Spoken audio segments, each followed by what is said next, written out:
Intermediate math में part 1 पहला chapter संबंध एवं फलन आता है। और संबंध एवं फलन पढ़ने के पहले हमें थोड़ा कक्षा 11 के दो एक टॉपिक को भी देखना पड़ेगा। जैसे क्लास 11th में पढ़ाया गया था क्रमित युग्म ऑर्डर्ड पेयर, क्योंकि इसका संबंध है रिलेशन से। तो ऑर्डर्ड पेयर जैसे आप लोगों ने कक्षा 11 में पढ़ा था, क्या होता है, दो राशियों अथवा संख्याओं का ऐसा युग्म, दो राशियों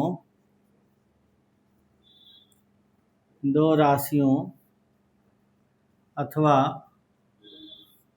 संख्याओं का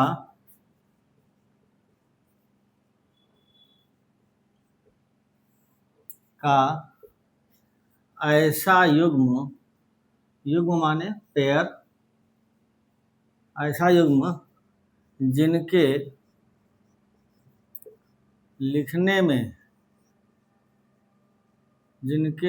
में एक निश्चित क्रम होता है, एक निश्चित क्रम होता है,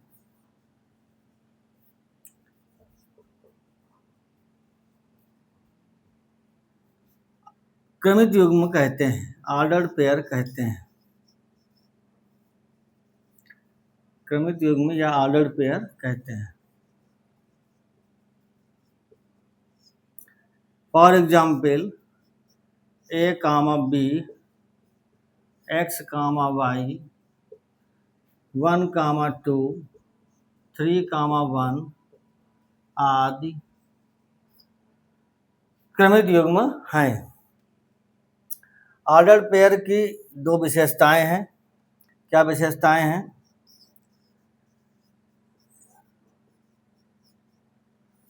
नंबर 1, किसी भी ऑर्डर पेयर के ऑर्डर को, क्रम को बदला नहीं जा सकता है।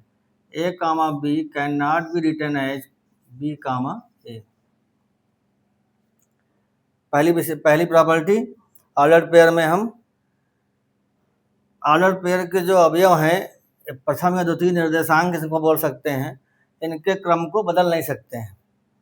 दूसरी विशेषता यह है कि यदि दो ऑर्डर्ड पेयर इक्वल हैं, AB = CD,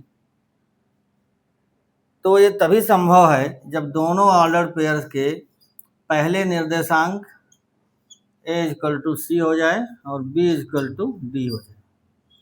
तो ये दो विशेषताएं हो गई ऑर्डर्ड पेयर के बारे में। बोर्ड एग्जाम में 1 नंबर का क्वेश्चन ऑर्डर्ड पेयर के संबंध में आ सकता है।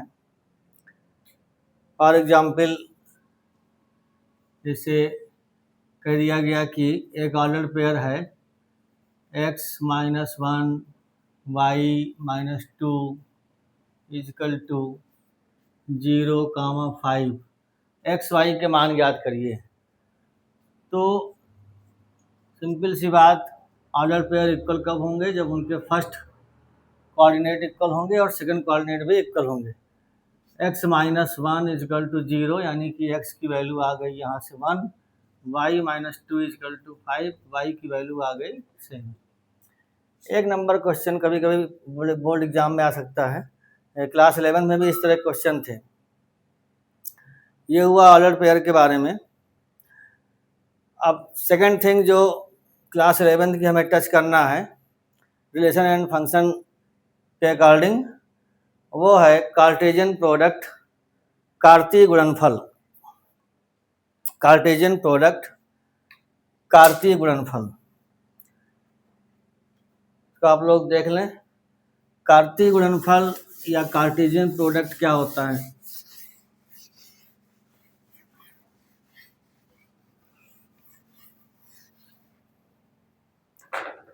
कार्तीय गुणनफल, ये भी क्लास 11 का टॉपिक है। कार्तीय गुणनफल,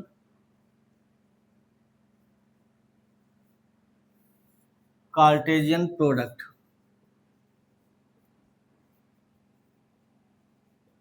कार्टेशियन प्रोडक्ट।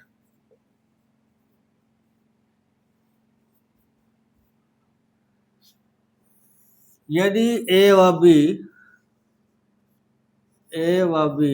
दो अरिक्त समुच्चय हैं, नॉन एम्प्टी सेट हैं, दो अरिक्त माने नॉन एम्प्टी, जो रिक्त न हो, जिनमें अवयव हो, दो अरिक्त समुच्चय हैं,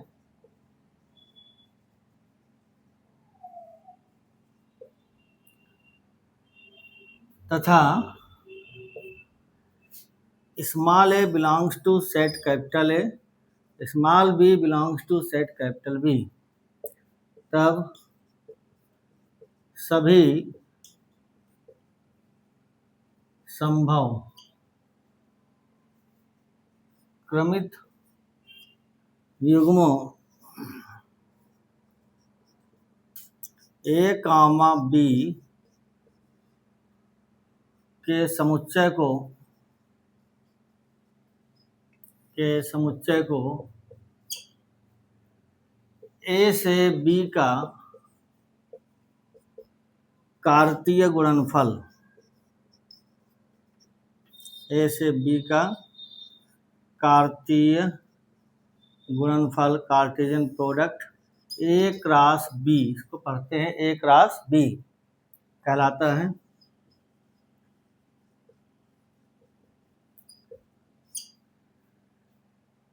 मैथमेटिकली इसको हम लोग ऐसे लिखेंगे, A cross B is equal to set of all the ordered pairs A comma B, set of all the ordered pairs A comma B such that A belongs to A, B belongs to B।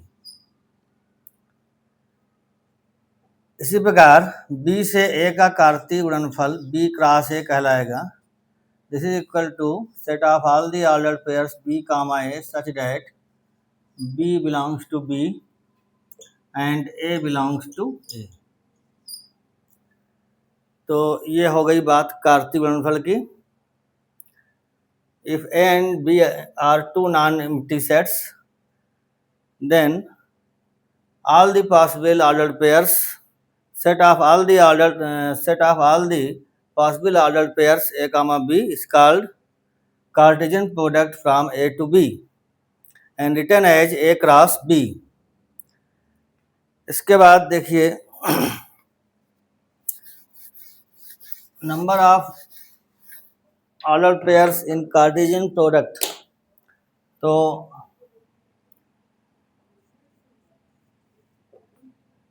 यदि A में समुच्चय A में small m अवयव हैं और B में small n अवयव हैं, तब A क्रॉस B में अवयवों की संख्या ये हो जाती है m इंटू n। ये सब चीज़ें आप लोगों ने क्लास 11 में पढ़ रखी हैं, एक बार रिवाइज किया जा रहा है। फॉर एग्जाम्पल मान लीजिए A is equal to ABC and B is equal to XY। Number of elements in A 3, number of elements in set B is 2। The number of elements in A cross B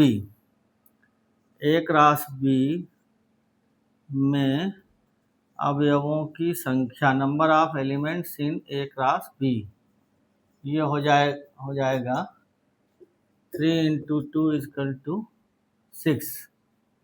अभी A cross B होगा क्या? A cross B बनेगा पहले A के साथ AX AY, फिर B से बनाएंगे ऑर्डर्ड पेयर BX BY, इसके बाद C से बनाएंगे CX CY। Total number of order pairs 1 2 3 4 5 6। अगर हमको B क्रॉस A बनाना है तो B क्रॉस A हो जाएगा, अब पहला एलिमेंट B से लेंगे और सेकंड एलिमेंट A से लेंगे।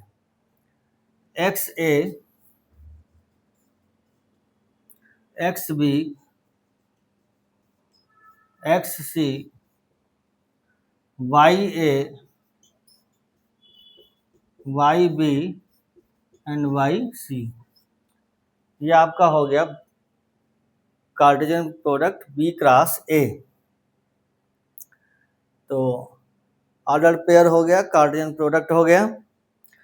अब बात आती है रिलेशन, संबंध क्या होता है।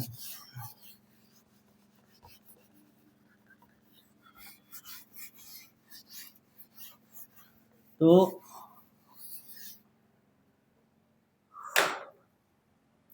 संबंध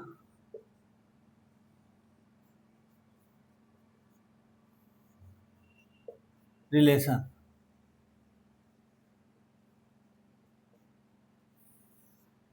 फर्स्ट डेफिनेशन है, यदि ए और बी दो नॉन एम्प्टी सेट हैं, then every subset of A cross B is relation. A cross B का प्रत्येक उपसमुच्चय एक संबंध होता है। एक क्रॉस बी का प्रत्येक उपसमुच्चय एक संबंध होता है, अर्थात relation R is subset of A cross B. Relation R is always subset of A cross B and every subset of A cross B is a relation। Second हम ऐसे भी डिफाइन कर सकते हैं, यदि ए व बी दो अरिक्त समुच्चय हैं, अरिक्त समुच्चय हैं, तब ए से बी में कोई संबंध आर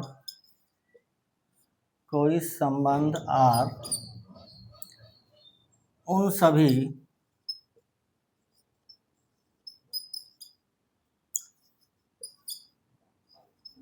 क्रमित युग्मों ए कामा बी जहाँ A belongs to A, B belongs to B का समुच्चय है, जो कि संबंध आर को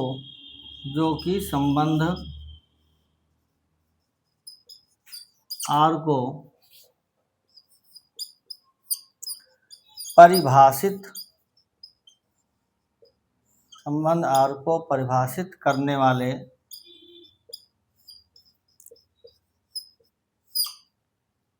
कथन की पुष्टि करते हैं,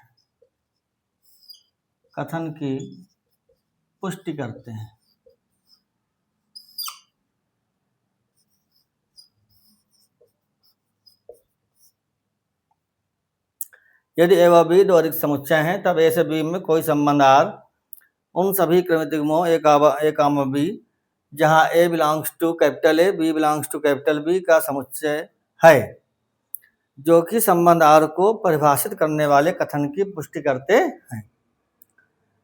क्या मतलब हुआ इस स्टेटमेंट का?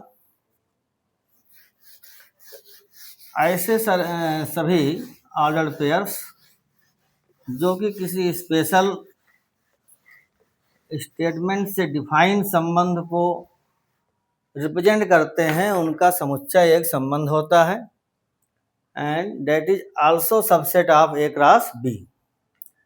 तो मान लीजिए for example A equal to हमने ले लिया 3, 5, 7 एंड बी इक्वल टू ले लिया 5, 7, 9।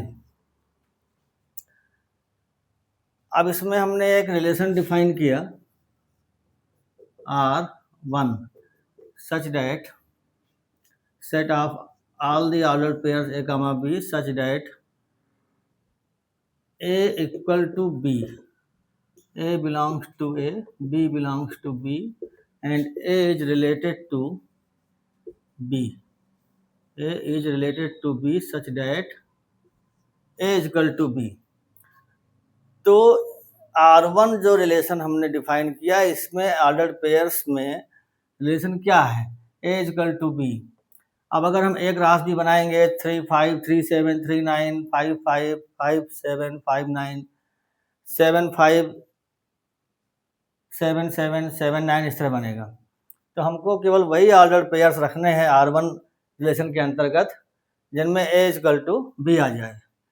तो हमारा R1 जो बनेगा 3 5 नहीं होगा, 3 7 नहीं होगा, 3 9 नहीं होगा, 5 5 पहला ऑर्डर्ड पेयर आ जाएगा, 5 7 नहीं होगा, 5 9 भी नहीं होगा, इसके बाद 7 5 नहीं होगा, 7 7 हो जाएगा, 7 9 भी नहीं होगा। तो ये सेट R1 हो गया। इसके जो दोनों ऑर्डर्ड पेयर्स हैं 5 5 7 7, वो इस स्टेटमेंट को वेरीफाई करते हैं कि इस ऑर्डर पेयर के दोनों एलिमेंट इक्वल हैं, A is equal to B। अब मान लीजिए दूसरा हमने एग्जाम्पल लिया R1 R2 relation from A to B, A से B में दूसरा संबंध R2 लिया और it is defined as A comma B such that A less than B, A related to B।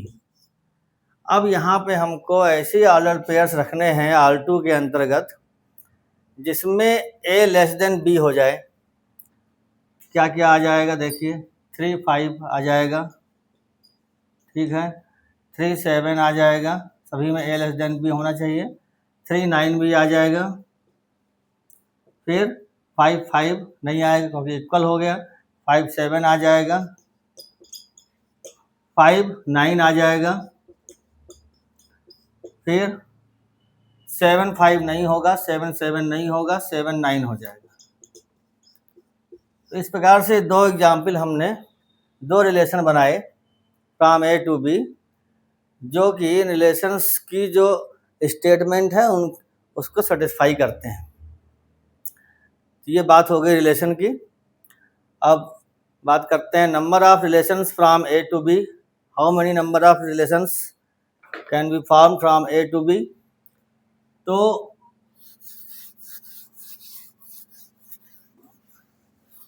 अभी आपको बताया गया every set of A cross B is a relation, then यदि A में M अवयव, A में M अवयव, B में N अवयव हैं, तब नंबर 1 A क्रॉस B में अवयवों की संख्या, number of elements in A cross B is equal to हो जाता है M इंटू N। और हम जानते हैं किसी समुच्चय के उप समुच्चयों की संख्या होती है 2 की पावर n। तो A क्रॉस B के उप समुच्चयों की संख्या हो जाएगी A क्रॉस B के उप समुच्चयों की संख्या, A क्रॉस B के उप समुच्चयों की संख्या, ये हो जाएगी 2 की पावर mn, 2 की पावर mn। अब क्योंकि R is subset of A cross B, यानी कि A क्रॉस B का प्रत्येक उपसमुच्चय एक संबंध होता है। तो A से B में संबंधों की संख्या ये हो जाएगी 2 की पावर mn। ए से बी में कितने प्रकार के संबंध बन सकते हैं? 2 की पावर mn प्रकार के संबंध बन सकते हैं। फॉर एग्जाम्पल ऐसे मान लीजिए ए इक्वल टू, अभी हमने दिया था 3, 5, 7 एक एग्जाम्पल, और बी इक्वल टू 5, 7। ए में 3 अवयव हैं, बी में 2 अवयव हैं, तो ए से बी में संबंधों की संख्या हो जाएगी, ए से बी में संबंधों की संख्या ये हो जाएगी 2 की पावर 3 इंटू 2 यानी 2 की पावर 6 प्रकार के संबंध ए से बी में बनाए जा सकते हैं। तो आपको अभी ऑर्डर पेयर, कार्टेशियन प्रोडक्ट और रिलेशन की डेफिनेशन के बारे में बताया गया। अब हम चलते हैं types of relations. Next video types of relation से रिलेटेड होगा।